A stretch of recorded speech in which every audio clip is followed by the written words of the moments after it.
Hey, what's up? Ian here. Welcome back to the channel, and today we'll take a look at the Birdance Zhu Audio Z3 single dynamic driver IEM, and the price of this is $50 US. So if you're interested to find out more, do check out the unaffiliated link down in the description below. So I spent some time with this, and today I'm going to share with you guys my thoughts and opinions about the Z3. So let's begin first with the accessories. Alright, so this is the retail box that you'll get, pretty decent, and inside it, Birdance throws in a nice made carrying case. It is a bit on the smaller side, so if you try to stuff in your IEMs and your dongle, it's going to be a really tight squeeze. For ear tips, they actually hook you up pretty well for $50.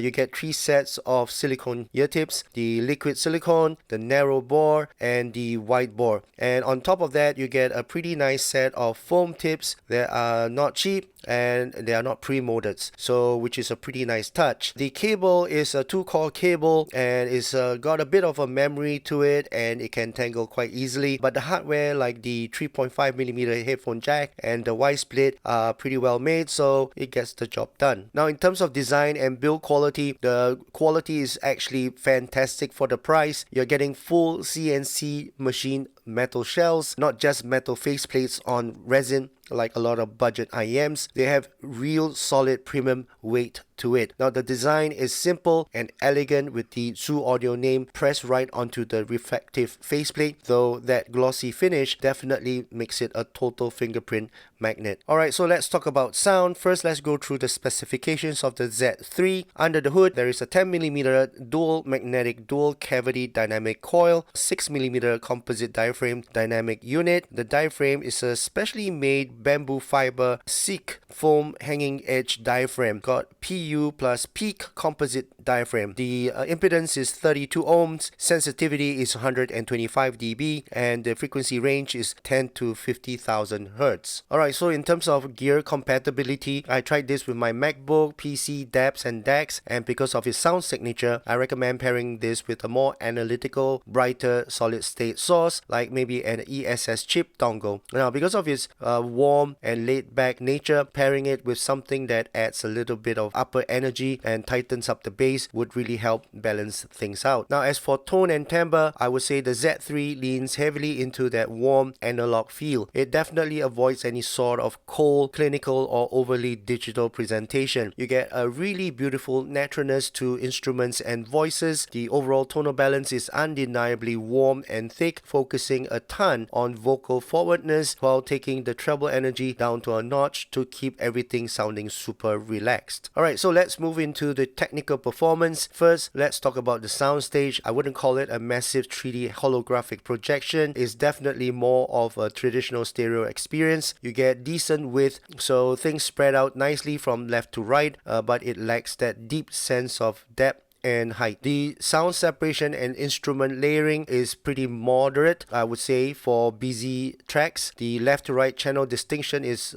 pretty clearly defined, but the imaging precision isn't exactly pinpoint. As for detail retrieval, it's just a bit below average for this price point because the treble is so relaxed you lose out on some of those micro details in reverb tails and subtle background elements, low volume articulations like breathiness in vocals, or the subtle decay of cymbals just not trusting into the spotlight. So it honestly performs a bit better when you turn up the volume, giving the drivers a chance to push those details forward. As for resolution, the overall sharpness and refinement are fairly average. It favors macro resolution, giving you a big, cohesive musical picture rather than a surgical micro resolution. So if you have overlapping instruments sharing the same frequency, they can sometimes bleed together just a bit. Alright, so let's move on to the sound signature of the Z3, and I'll post my graph somewhere up here. Now you're looking at a very warm, vocal-centric, fatigue-free type of tuning. So let's move into the individual frequencies. First, the sub-bass. The extension here just doesn't go very deep. It lacks that physical, visceral rumble that you will want for heavy electronic tracks, and it feels a bit weak in the lowest registers. So you're getting a bit more texture than sheer earth-shaking control, and it's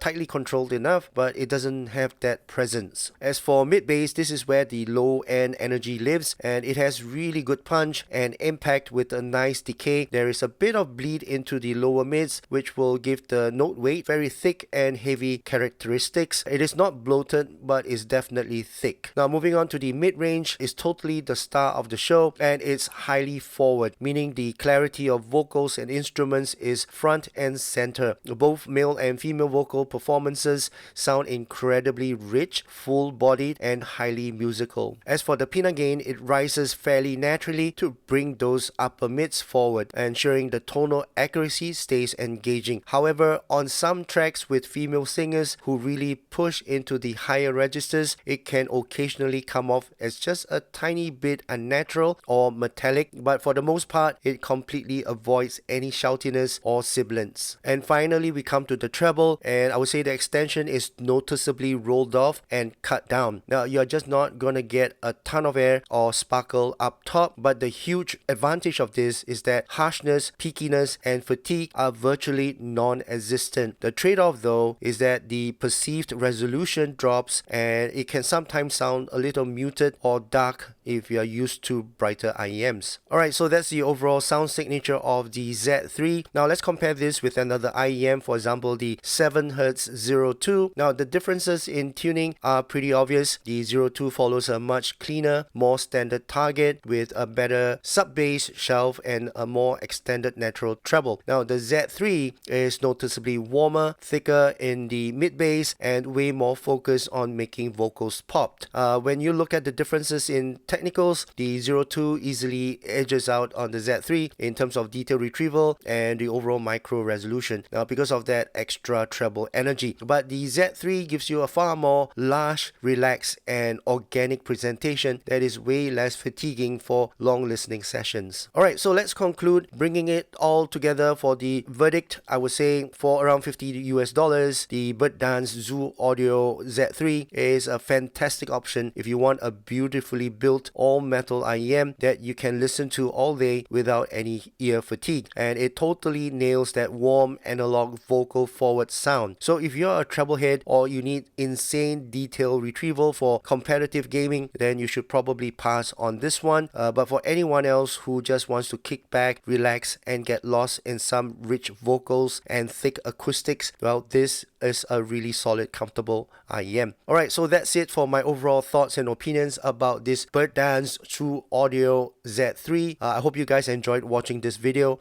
If you did, please give this video a thumbs up, and also please don't forget to subscribe to my channel. My name's Ian. Thank you so much for watching, and I'll see you guys again in my next video. Cheers.